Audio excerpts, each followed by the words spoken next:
আউযু বিল্লাহি মিনাশ শাইতানির রাজিম। বিসমিল্লাহির রহমানির রহিম।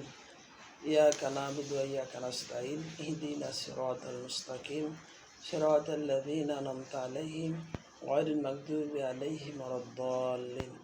আমিন।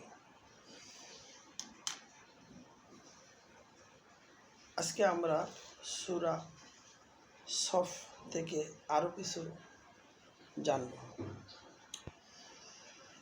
সূরা সফের ৮ নম্বর আয়াতে আল্লাহ তাআলা বলেছেন, ইউরিদুনা লিইউতফি নূরাল্লাহি বিআফওয়াহিহিম ওয়াল্লাহু মুতিম্মু নূরিহি ওয়ালাউ কারিহাল কাফিরুন। এরা তাদের মুখের ফু দিয়ে আল্লাহর নূরকে নিভিয়ে দিতে চায়, আর আল্লাহর এটাই ফায়সালা যে কাফেররা যতই অপছন্দ করুক, তিনি তার নূরকে পূর্ণরূপে প্রকাশ করবেনই। এই ৮ নম্বর আয়াতটা অনেক গুরুত্বপূর্ণ আয়াত, যা আল্লাহ তাআলা বলেন অস্বীকারীরা বা কাফেররা আল্লাহর নূরকে মুখের ফু দিয়ে নিভিয়ে দিতে চায়, আর আল্লাহ ওয়াদা হলো আল্লাহ তার নূরকে পূর্ণরূপে প্রকাশ করবেনই। ৯ নম্বর আয়াতে ওয়াল্লাযী আরসালা রাসূলাহু বিল হুদা ওয়া দীনিল হক লিইয়ুযহিরাহু আলাদ-দীন কুল্লিহি ওয়ালাউ কারিহাল মুশরিকুন। তিনি সেই সত্তা যিনি তার রাসূলকে হেদায়েত ও হক দিন দিয়ে পাঠিয়েছেন, যাতে তিনি একে অন্য সব দিনের উপর বিজয়ী করবেন, মুশরিকদের নিকট এটা যতই অপছন্দ হোক না কেন। আল্লাহ তাআলা ৯ নম্বর আয়াতে বলেছেন,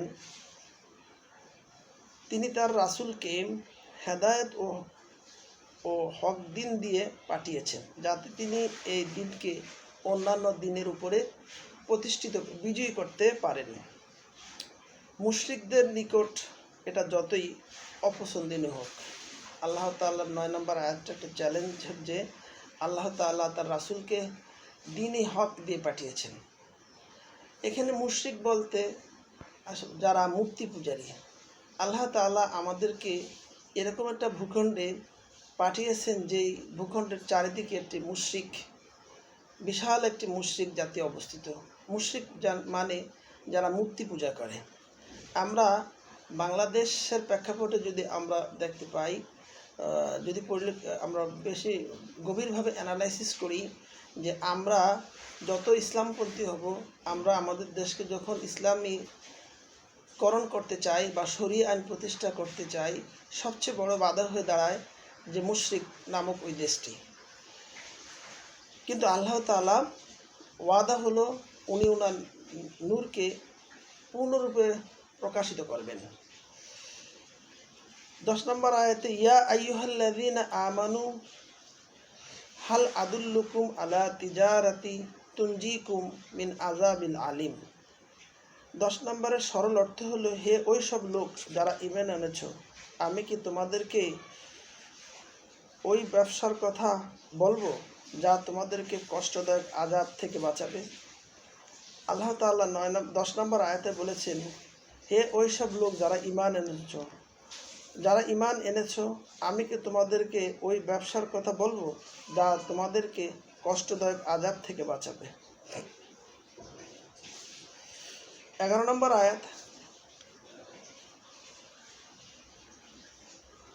তুমিনুনা বিল্লাহি ওয়া রাসূলিহি ওয়া তুজাহিদুনা ফি সাবিলিল্লাহি বিআমওয়ালিকুম ওয়া আনফুসিকুম যালিকুম খায়রুল লাকুম ইন কুনতুম তা'লামুন।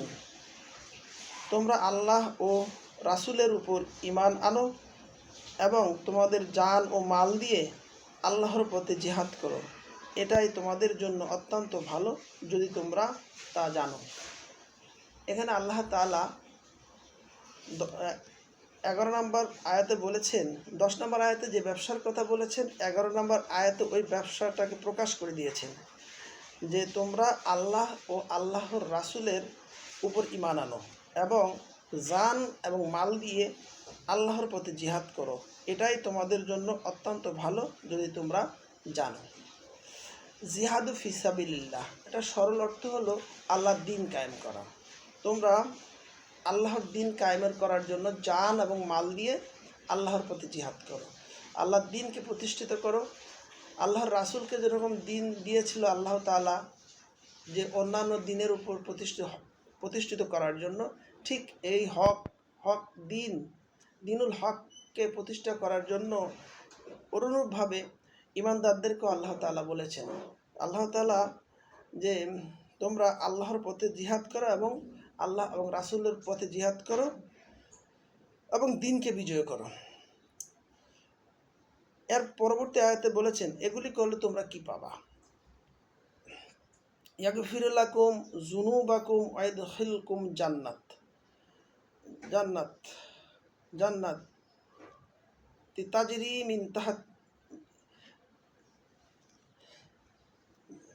তাজরি মিন তাহতিহাল আনহার ওয়া মাসাকিন তাইয়্যিবাত ফি জান্নাতি আদনি যালিকাল ফাওজুল আযীম।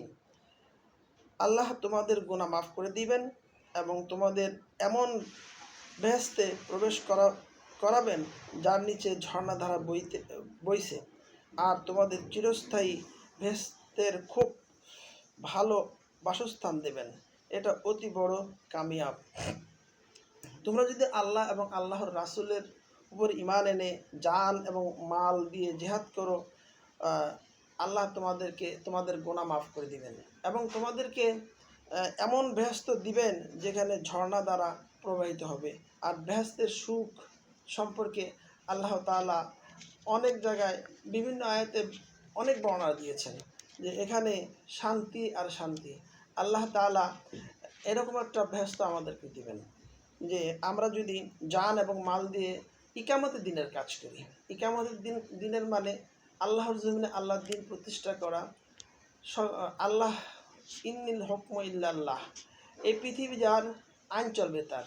আল্লাহ তাআলা যেন আমাদেরকে বাংলাদেশটায় আল্লাহর আইন প্রতিষ্ঠা করার তৌফিক